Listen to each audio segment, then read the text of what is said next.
कुल लेन देन होई हम क्या करेंगे? मजा पाने कुल्ले हम कर कोनो दुल्हन रूस गई आ खिसियाई तो 2-3 दिन चूल्हे उपास कर देलस खाने नहीं के बनावत मर्द भाई कितना यारी अगल बगल से कितना काम चलाई एक दिन उपास कइलस 2 दिन तीसरा दिन पलाई मारे लागल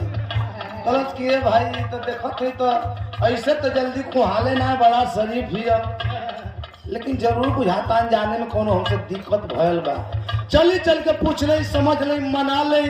न तो अगर आज उपास करा दी तो बिहान भेजे लाश से निकली क्या कहता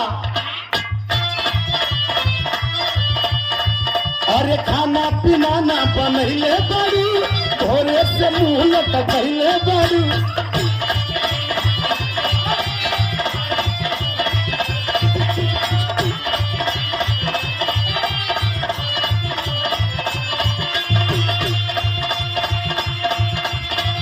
खाना पीना ना बनैले बाड़ी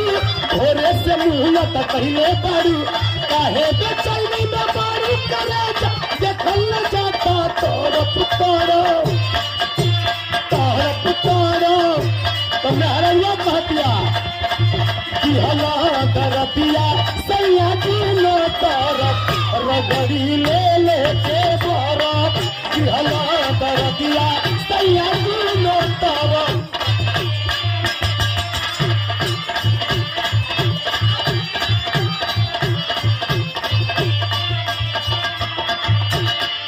लेकिन तो फर्ज रहल लेकिन अपने पति विजयी पांडे को उदासी देख के शांति